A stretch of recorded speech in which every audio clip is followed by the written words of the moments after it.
And now it's my pleasure to introduce our panelists for the main portion of our keynote today.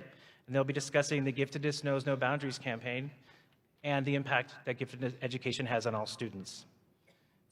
You know, if you were talking to a teacher that had a student like you that perhaps was not able to be given that gifted, talented opportunity because of administrative or bureaucratic or a system that just didn't allow that, what is your guidance for a teacher or teachers looking at students who are in your space, you know, kind of growing and from non-traditional spaces but want to move into those programs?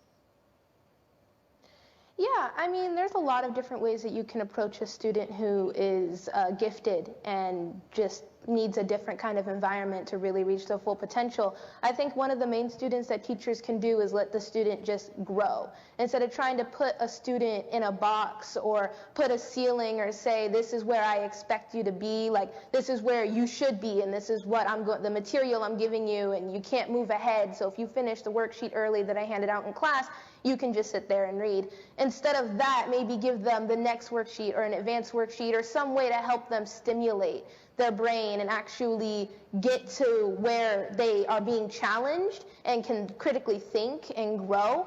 I feel like really just letting the student lead their own life and lead their own path and let them see how high they can grow is really a key way to let students thrive and, you know, succeed. It's great, Haley. I want to come back to you real quickly because you talk a lot about your mom in this process and how you two and your family was so supportive. How important was the role of the parent and families in helping you navigate gifted, and obviously you went the homeschool route and you even talk about and advocate for that. Tell me why that is. I think that the family role is crucial. I think that one of the things that my dad says all the time, and I think it's very true, and just like with teachers, you can't put a box on the student. You can't put a max on the student. There's this thing called the Pygmalion effect, is where you expect the student to do well, they do well, and when you don't expect them to do well, they don't do well. And I think parents being like, you know, for example, oh no, my student in early college, no, not my student, or something like that, where it's like downgrading almost to your student wouldn't be obviously beneficial.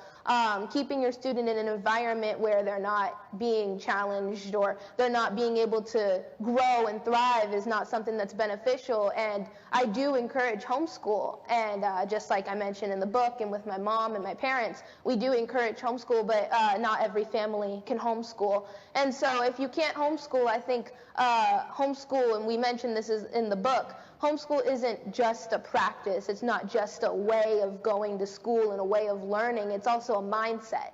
So having the mindset, the homeschool mindset, and what I mean by that is you take every opportunity as a learning opportunity. So a prime example is my mom and I were at the store, and you see like there's, you know, 10 pens for $10 or 1 pen for, you know, 50 cents or whatever sort of, you know, back to school deal they're having. And you can ask your student which one you think is the better deal. Like those kind of moments, those kind of opportunities to make that like everyday experience, a learning experience, is very important too. And so even if you can't homeschool, being able to have a homeschool mindset, provide your student with supplements when they get home if the teacher's not or can't, or they can't get into the gifted and talented program for whatever reason, when they get home, giving them higher level math or higher level science or whatever they need to grow and thrive is also very important and would work just as well.